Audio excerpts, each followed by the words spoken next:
Jai Ma Sharada, welcome to my channel. Today I am going to discuss about vital signs. So what is vital signs? Vital signs are the basic component of assessment of physiological and psychological health of a client. Body temperature, pulse, respiration and blood pressure are the signs of life. Then assessment of vital signs allows the nurse to identify specific life-threatening condition and plan the needed nursing interventions. The next one, detect changes in the client's health status.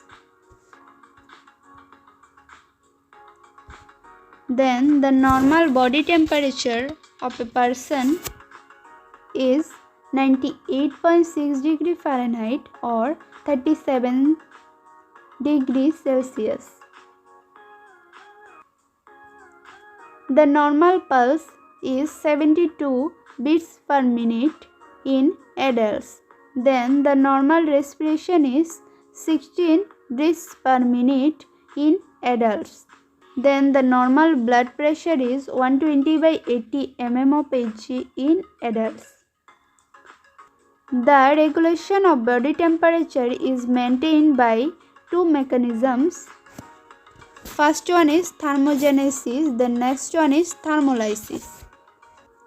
What is thermogenesis? Thermogenesis is a chemical regulation by the production of heat. Then thermolysis is a physical regulation by the loss of heat. And it is also important to know that the heat regulating center is the hypothalamus that is situated in the brain.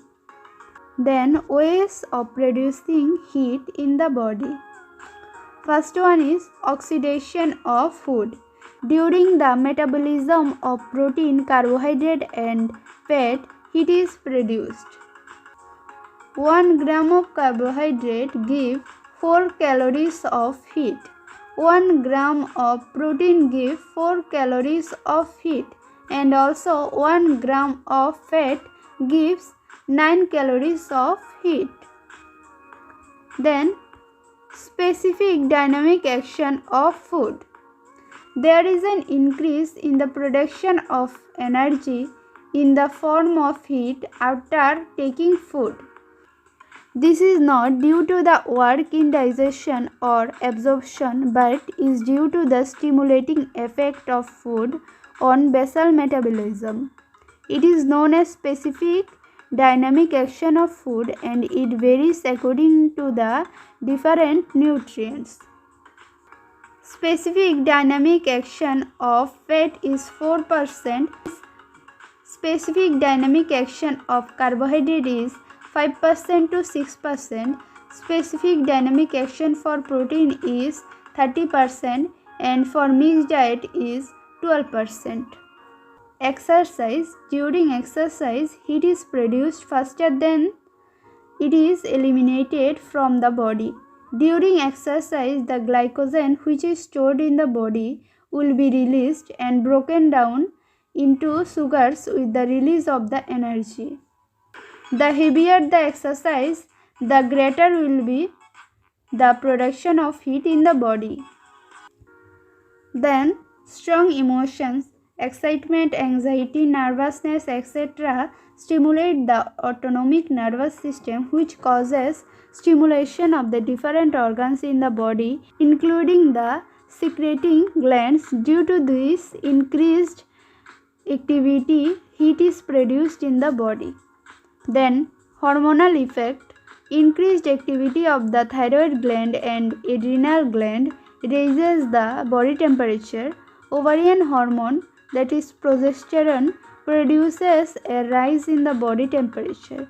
When these hormones are released into the blood, these stimulate the oxidation process and a large amount of heat is produced in the body. Then change in the environmental and atmospheric condition. High room temperature increases the body temperature. by preventing the evaporation process. Very high external temperature may upset the heat regulating mechanism and the temperature of the body will be increased to high levels. Example, sunstroke, heat stroke, etc. Then disease conditions. Fever or pyrexia is caused by the bacterial invasion. It is the productive action of the body against the invading bacteria. The degree of temperature depends upon the severity of infection. There are certain conditions in which the heat production is reduced in the body. They are sleep. During sleep, the body is less active and heat production is less. Then fasting. In fasting and starvation, the fuel for the energy production is less. Thank you. That's it for today.